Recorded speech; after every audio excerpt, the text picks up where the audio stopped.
Welcome to the Hustler's Manifesto podcast. We jailbreak from toxic hustle culture. We take hustler back from a belief that bigger is better, security is contingent on compliance, and freedom is reserved for the powerful. I'm your host, Sarah Duran. I'm not here to tell you how to make a quick buck. I'm here to change the way work is done so that we can live more meaningful lives right now instead of betting on an uncertain future. If you value this content, please rate it and comment on this podcast wherever you get it. If you're a freelancer, consultant, or solopreneur who needs better strategy for your business, learn more about what I do at fruitioninitiatives.com. Thanks for being part of the movement.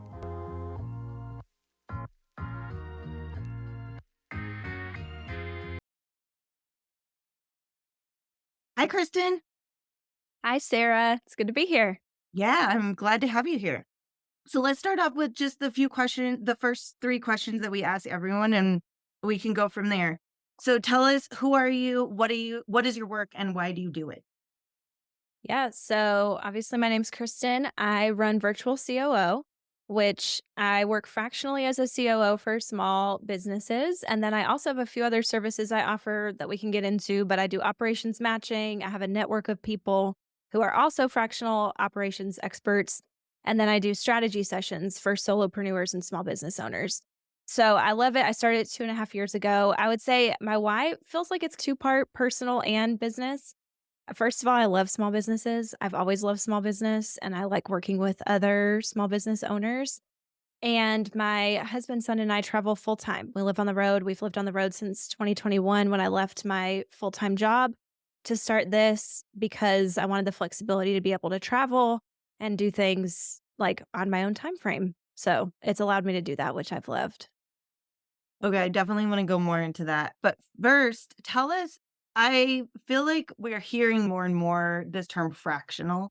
And I've seen different definitions of it at different places on the internet or on LinkedIn. And so tell us what does fractional mean versus other types of freelancers or solopreneurs who might be engaging with the client? Yeah, that's a good question. So to me, fractional has always meant like you're getting less hours from somebody who might have expertise in something that you can't necessarily hire out full time.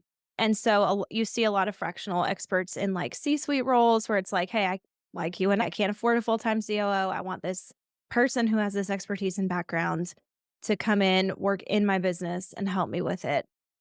Honestly, I don't know the exact like differentiation, but I know a lot of freelancers tend to have one specific skill that they're an expert in versus coming in and like partnering in your business like that. So that's how I've always used it. And a lot of the folks I work with. I love that. One of the definitions, I can't remember.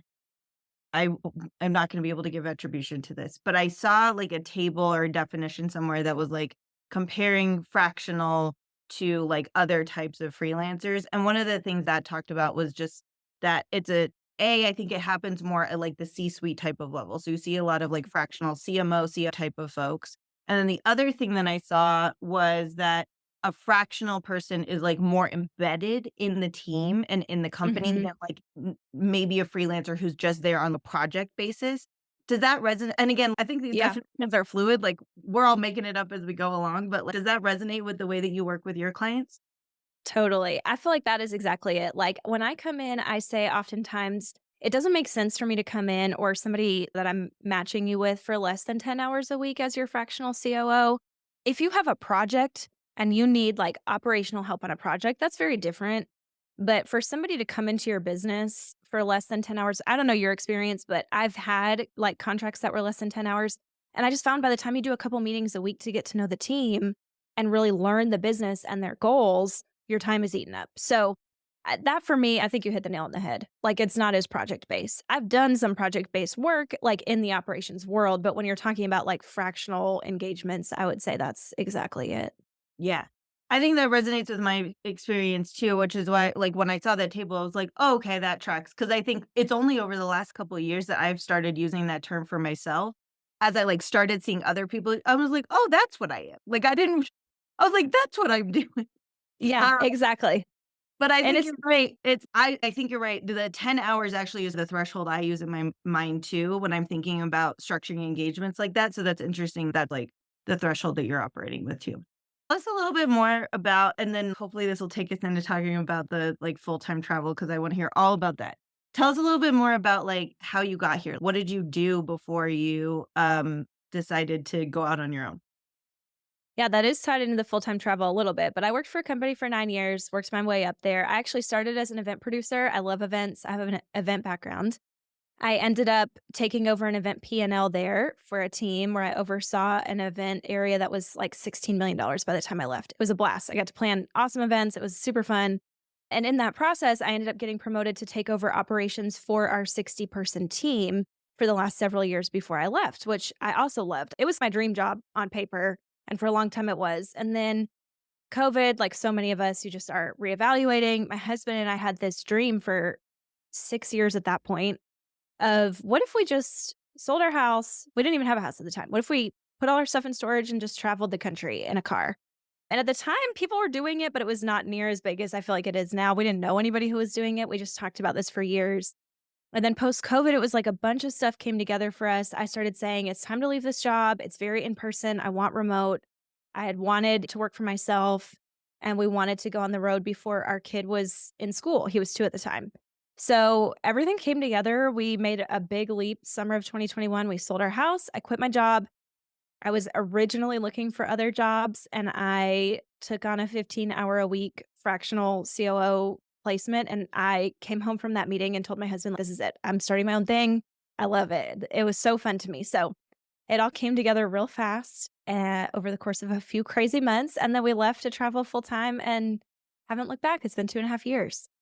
Oh my gosh, that's amazing. So tell me, so that means your little one is 4.5-ish? He's 5. We left, he 5? was almost 3, so he's just Okay. turned 5. So we're settling down in May, he'll start kindergarten in August. So we're wrapping up our official full-time travels. We're still planning on traveling in the summers and stuff, but yeah, he'll have grown up on the road, which is crazy. So tell me what full-time travel looks like. Do y'all have an RV? Are you staying in different places? Tell us what it looks like because I think for a lot of us, there's multiple times during the year where I fantasize either about like full-time travel, like I could just sell it Mhm. all. Wouldn't it be simpler to just sell it Yeah, all yeah. and either travel for time full time or just like move to the mountains somewhere? And so tell us what it looks like. Yeah. First of all, I love that, and I always tell my friends, like, when they call to ask me about travel stuff, I'm like, "You called me because 'cause I'm gonna tell you to do it," because we did. We were like we had this fantasy that we just one summer went for, which is crazy. Like, my husband and I are planners and, like, organized people. We are not, like, backpack through Europe in our 20s kind of people, like, we never did that. So we had a plan. We do not live in an RV. A lot of people do that, but my husband and I both run our own small businesses, and we needed the space to work. So we live in Airbnbs. Mm. So we spend a month or 2 per city. That was a big goal for us. So when we left, we said, we really want to learn these cities. We don't just some people travel all different ways. They go a week at a time. They're just literally like kind of vagabonds. We left with 2 businesses and a 2-year-old, so we needed a little more stability than that. So we would book like 1 to 2 months per city and then pack up again with whatever could fit in our car and move to the next city. So we did the US our first year, we did Canada and Mexico, and then we just now in October came over to Europe. So we're in Nice, France right now when we're recording this, finishing up our travels in Europe. But yeah, I don't know if that answered your question, but we live in Airbnbs is the short answer. No, I love it. No, the whole thing is super interesting. I think we hear a lot about the digital nomad, and I think your example is so amazing because I think the folks that usually end up doing that are more like single folks, right? Who like Mhm. or don't have kids. And so I think the like flexibility to be able to do that like with a little kiddo, it sounds super amazing. It's been amazing, and you're right. I know some digital nomads, like, who just what you're saying, like, one of my friends is single, she's traveling the world, she does, like, a week in a place, and she's retired from her job, and so that's very different, obviously, and then a lot of people are doing the RV thing. I have found oftentimes they're homeschooling their kids, it's not always the case, but they're homeschooling their kids and only one parent works, and that Mhm. is, like that works for them. When we both had our own small business, I will say it's chaos, like, we split our days, so one of us works morning, the other has the kid, and then we switch in the afternoons, and now that we're in Europe, that all goes at 7 o'clock, and we're still working. Yeah. But that, to me, has been such a trade-off that was worthwhile for what we get to do. There are days we look up and we're like, "We are tired, we are trying to do this thing." And then you walk outside and I'm like, but I'm in freaking Nice, Yeah. like for a month. So I really can't complain about it. Yeah, the perks are obvious. What you said about I would imagine, given that we're both, like, operational people, like, what you said about this felt great, like, we're planners. It's like what we like, being able to just pick up and take off felt like crazy, but the stars aligned, and I think that is so interesting because it's a story you hear over and over again about COVID, where it's like people whether it's like the Great Resignation or something else, where it's like people realize, A, life is too short for all this bullshit that we've been going through, and B, like, somehow different pieces of the puzzle align where you're like, "Oh, like, maybe this is actually possible." It's just, like, an amazing example of one of the like, that sort of narrative that I think I've seen play out over and over again in different types of ways for different types of people. Yeah, and in what you do and what I do, so many freelancers and fractional folks came out of that, and, like, for all the terrible things that came out of COVID, I do think this was a great byproduct of a terrible situation where it was like, so many of us looked at our lives and said, "I should at least be working towards a life I really like." And I know that's not always possible today. Like, I say that all the time. It's not possible today to create the life you want, and it's never gonna be perfect, but you should be working towards a life that you want and enjoy before you're 80 and retired and can't travel the world anymore or whatever. And so for us, it was like it took 6 years to get to do this travel thing. We would revisit it. It was never the time. We bought a house, we had a kid. We thought, okay, now we're probably not going to do it till he's out of school. And then one day you're like, why not think a little more creatively than that? We don't have to wait till he's out of school. Actually, it's a perfect window before he's in school. And Yeah, I love so, yeah. sorry, go Get ahead. creative. No, that's my whole thing. Get creative and make the life you want, and it's not perfect by any means, but we've gotten to see so much of the world because of it. Yeah, I cannot agree more. I think the whole basis for how I help other solopreneurs design their businesses is, like, build a business that serves your life. And your life Mhm. changes over time. Like, it's not a one and done. It's never, "Oh, I'm gonna build this thing and it's gonna be this." Like, it changes, like, you have kids, you don't have kids. Your kids are young, your kids are older, like, life circumstances change, and being able, to have a business that gives you that kind of freedom and, like, to give yourself the permission to, like, reinvent it whenever you want is something that I think is super unique for solopreneurs. It's Yeah. different if you run a company, it's obviously different if you work for other people, but yeah, it's an incredible gift that I think most people don't take in as much advantage of as they should. Yeah, and there's seasons to it. My husband and I have both said, frankly, we could have made more money in our businesses if we did not do this. But this was a trade-off. I'm Mhm. like, there is time to make money. Like when we get home, we'll work, our kid will be in school, we'll go back to having full-time hours each and a normal schedule. We're moving to where my parents are, we'll have help. Mhm. There's time to make money, but that it has just been so worth it to me. I'm like, I don't even care. You could tell me the number of money I could have made, but I can't trade the past 2.5 years where I like went with my kiddo to all these crazy places and lived out something we had dreamt of for a long time. So I think you're absolutely right. There's seasons to it. I wouldn't have done this when my kid was a baby because we were just drowning. That's not possible. And that's just work looks different then. It looks different when your kids are older. Or if you don't have kids, it looks different as your life changes. And I love that about being in business for yourself and what it opens up for you. But let me ask you a couple other questions about your work.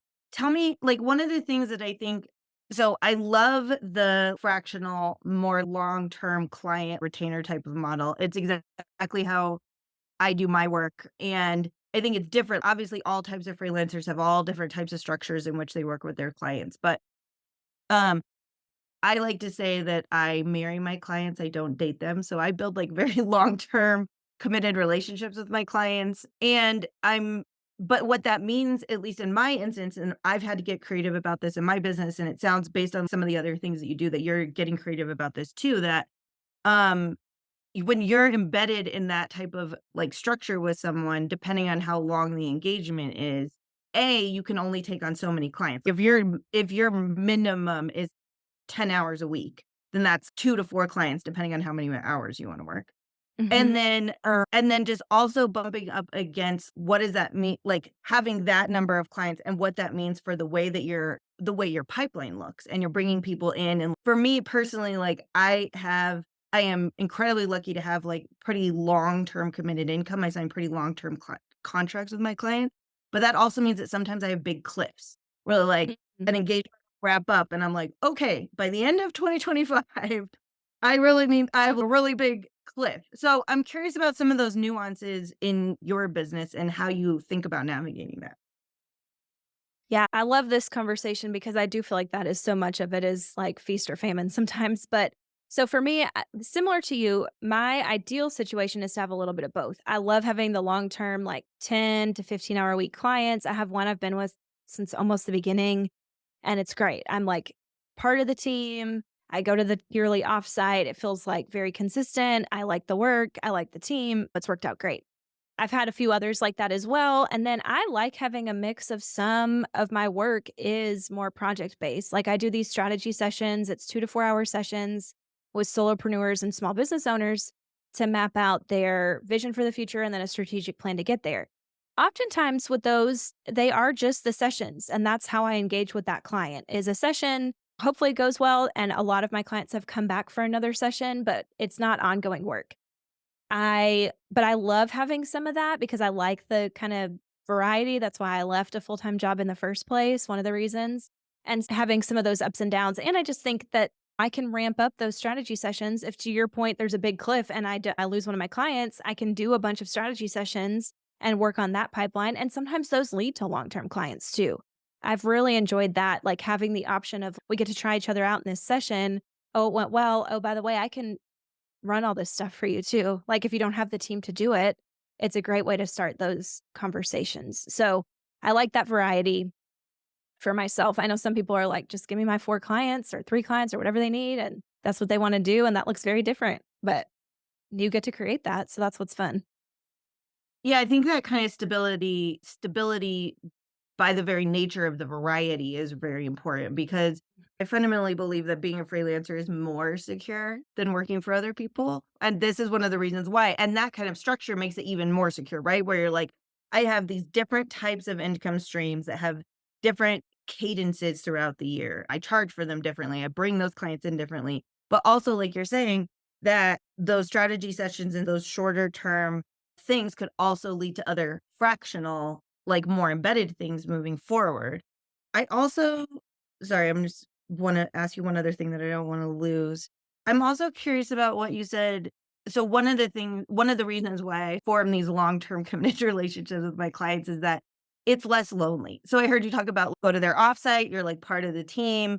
I've really found that when I first went out on my own that, like, my long-term clients, the ones that I am in these embedded roles with, like, they're my friends. Like, we talk about our lives together and, like, we travel together. Like, we have in-person meetings a few times a year and those kinds of things. And the it makes the solopreneurship a little bit less lonely. It's like a nice hybrid between being on a team in a company and, like, being on your own.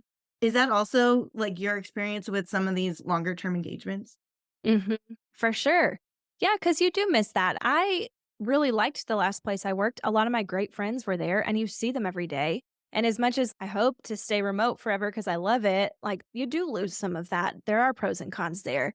So having those long-term relationships is huge, and it just builds that trust too of, "Hey, I'm not just dipping in to do a little project over here. I'm part of your team, and we have a relationship. We've built a lot of trust. We spent time together."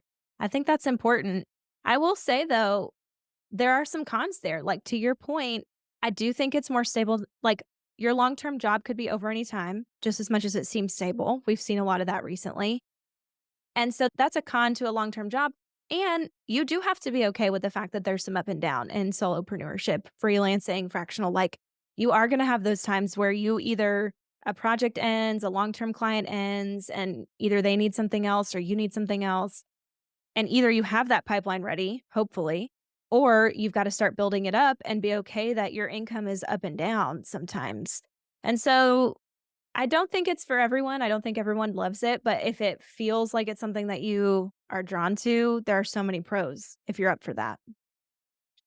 Yeah, it's what I asked you before, but in a slightly different way. One of the things that I bump up against a lot, and I'm curious how you manage this, is that when you have those longer like I think we both have I also have a mix of different things I do. It's not just these longer term, more embedded types of contracts, but I also find that kind of work, I've definitely in previous iterations of my business gotten caught off guard where I'm like, Mm. oh, this feels like this. It all I get sideswiped a little bit sometimes where something shifts. And so I guess I'm curious about I think one of the things I heard you say was, like, these shorter term, like, strategy sessions, which is also like a lead gen type of thing. Like, you're bringing in people, demonstrating value, and then some of those turn into longer term contracts. So that's like a pipeline thing.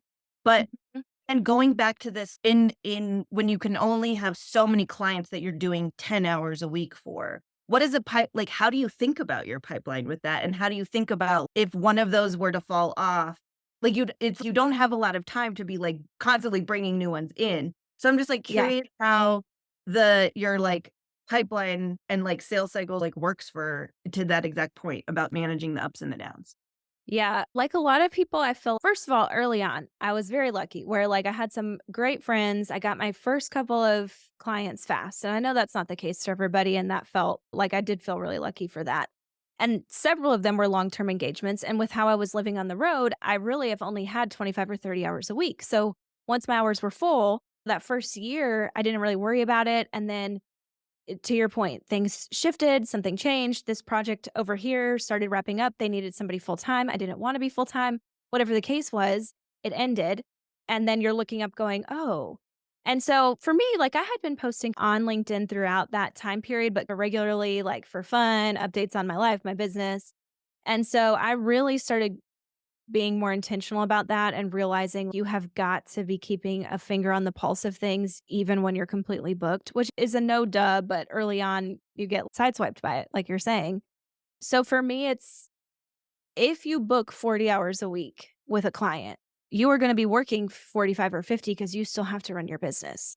So you have to factor that into your rates. You have to factor, if you only want to work 40 hours, you really may only have 30, 35 client hours so that you can do all that stuff. And so for me, it's been being consistent on LinkedIn, keeping my business out there, being on podcasts, even when I am completely booked so that I'm having those conversations for what I'm not. And that is hard.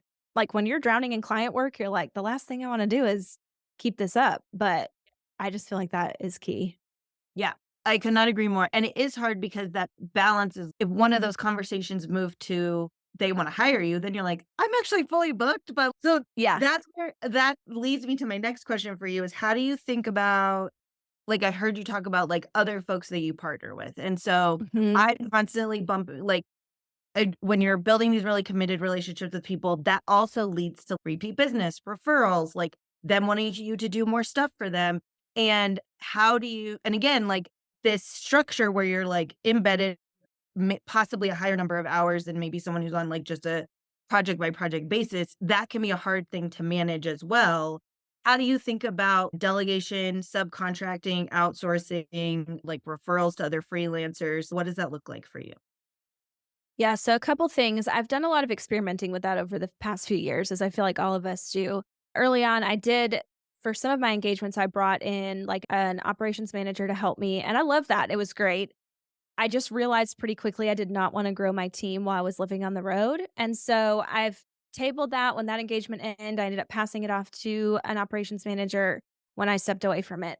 I've recently started an operations network where I have folks who join like other fractional folks, operations professionals who have joined the network, and when I have people come to me saying, "I need help," one of the services I offer is I will either help you find your person, we'll go to my network, and then if not, I'll post the role for you, or you can email that network that I've built for a small fee and have the chance to interact with all of these folks that I've gathered up.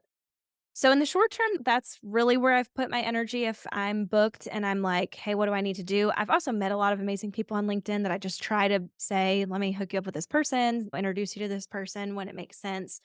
But that operations network has been really fun because there's so many amazing folks, and I'm like, I at least need to be ready to hand potential clients off, to your point, as opposed to just being like, "Oh, sorry, I have nothing I can offer you." So there's lots of ways you can get creative about it without growing a team. If you wanna grow a team, great. Grow an agency, bring those people on. That's not completely off out of the cards for me, but like I said, just with being on the road, I'm like, I just can't take that on right now. We've had to prioritize road life because I didn't wanna regret not experiencing it because I was working the whole time. Okay, so one of the other things that I find, especially with operations folks, because I think operations can be, it's that structural piece that can touch a bunch of different pieces of someone's business, is that Mhm. you can get scope creep can be hard, and not necessarily so from both sides. I think scope creep from a client being like, "Oh, you're really good at stuff. What if you did all these other things?" And I think also what I've noticed for myself is scope creep for myself, where I come in and even though I'm an embedded part of their business, I'm still fractional. I'm still not full time. I'm still just one person, but I can Mhm. see that there's a bunch of other things that might be broken besides just the thing that I'm working on. Yeah. And so I sometimes have in the past had this tendency, maybe still sometimes in the present, where I will like scope creep myself, where I'm like, oh, but I could just fix that thing and I could just do that thing. And then I get like too far sucked in to Mhm. doing too many things and stepping outside of, I think, what I'm supposed to be doing, boundaries with a client versus not acting like an employee. So I'm curious if you come across that as well. Yeah, totally. And this, I'm interested to hear how you've managed this for yourself because in operations, I do think this is the tricky part is operations is so broad. It means different things to different people. And exactly what you're saying, being super clear on deliverables can be difficult. Like I work with a lot of fractional CFOs, for example, where the deliverables are very obvious. Like I am managing your books, I am doing these reports for you at the end of the month, and we are having these meetings. And you can say that and you can check it off. Whereas a lot of what we're managing is a little bit bigger picture. It may be rolling. There may be a new initiative where it's I'm over it until it's running and then it's off. So a couple things. These my strategy sessions did come out of this a little bit besides the fact that I love talking strategy and like making a plan of literally saying there's a ton of stuff we need to do. We're a small business or I'm working with a solopreneur small business. There's always going to be a list. Let's just prioritize the list based on what's going to hit our goals the fastest and literally put some stuff on a no list or a for later list because it gets it off your head. You can write stuff down about it and you don't wake up in the night thinking like, when are we going to do that thing? The other thing for me is just like with clients where like things are rolling, I do just keep a priority list and try to go back to the CEO really regularly and say, "Hey, these are the top 3 things I'm working on. This is my understanding of what after this meeting or this thing is gonna drive the business forward. Are we in alignment?" And then oftentimes that also means, "Okay, so here's the 4 things I'm not doing right now that matter, but they don't matter right now. Mhm. Or do we need to increase my hours or the scope so that I can do those because you're wanting them to get done right now?" And it just gives you a way to have that conversation, show that you understand the business, but also make that plan for yourself where it's okay, we're aligned. I'm overseeing this thing and I'm continuing to oversee HR as usual. And we know that these other things are projects that'll happen in the summer. And it seems to work, but I'm like you. I still get tempted where I'm like, I could solve that over there real fast. It's the curse of competency, right? Where you're like Yeah. when you work for other people and you're like one of the people in that organization that has the curse of competency, you get all the they like give all the projects to you. Yeah, I think that for myself, I've definitely had to part ways with clients where it was like my because what I started bumping up against with some clients was my because the rest of it is not working, the contribution I have is not gonna have the impact that I wanted. Mm, And so there were definitely instances where I had to part ways. I was just like, this is not maybe you need like a full-time, like more embedded person in the company. I think that the place like the process that you're outlining, I think is very similar to what I do with the clients that I'm most successful with, where I am like truly a partner in their business, right? Like when you think about a C-suite person, like I'm not like, we are making decisions together on the pieces that I'm responsible for, yeah. and I'm to a certain extent, which I think is the beauty of a freelancer or fractional person who's, like, a real expert in what they do, and as opposed to hiring a freelancer and being like, "Here's the list of things I need you to do." It's like a fractional person comes in and you're the one making the list. You're the one Yeah. you're the one telling the leader what to do, which can be really refreshing, right? Because they're like, "I don't wanna have to tell everyone what to do all the time." Like, I want Mhm. someone to walk next to me and to be a leader alongside me and to be a colleague and a peer and not have to have this like laundry list where I'm just like telling people what to do all the time. And so, Totally. but I love that like very clear process that you outlined about just like being very transparent because I think the lines can get really blurry and you can't, the like projects or initiatives can go up and down. And so even if it's like a Yeah. long contract, you're like, this thing's coming down the pike. What does that mean? This thing rolled off. What does that mean? So I think that balance can be really tricky. Yeah. Especially when you care a lot. Like, I'm not full time with any of my clients, obviously, but I care like I am. Like, I want their business to succeed. And even though I'm not like on the sales side where I'm like driving revenue, like I care about the ups and downs. I want to jump in and bail water from the boat as much Yeah. as possible. But I often have to remind myself, like, it's not helpful to me or them for me to take on all this other stuff and then later have to undo it because I've realized I've overstepped my Yeah. own boundaries and what is possible for me. And so just trying to like it's just a tension. I feel like it's a tightrope all the time. But for me, those lists tend to help. I'm a list maker anyways. But I also just feel like then you have alignment and nobody's surprised where they're like, oh, I thought you were doing these 12 things. And I'm like, that's not, yes, over the next year, that's possible, but not right now. So just So getting tell that us, alignment. along those same lines, I'm curious about the way that you structure these engagements in terms of is it like I think even if we structure things as a flat rate, we always have a number of hours or an hourly rate in our head that we use to calculate that. Mhm. But I'm curious about the way you structure it. Is it literally you're like, you track your time and you're like, I max out at 10 hours a week? Is it like more deliver? Obviously, it might be a both and. Like, is it like retainer based? Is it a flat rate? I'm curious about how you structure it. I've done some of both. And honestly, I don't think there's a right way to do it. There's probably better ways to do it. I have been a little bit fluid based on what the client needs are. Like, I have one client who I do more hours sometimes when we're hiring, for example, than when we're not, and hourly has worked best. Now, I still have that ongoing priority list. I have had other clients where it is like I oversee these 4 main areas of the business, these people are on my team, and it still is up to me to monitor. I always track my hours is the truth.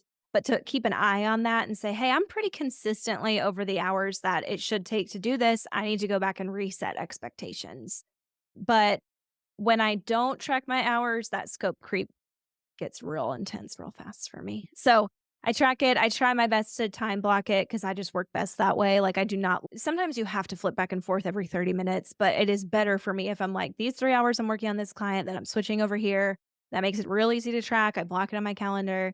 And then I have a better idea to go back and say, "Hey, even though we're not hourly, like, this is over the amount of time that I can be spending."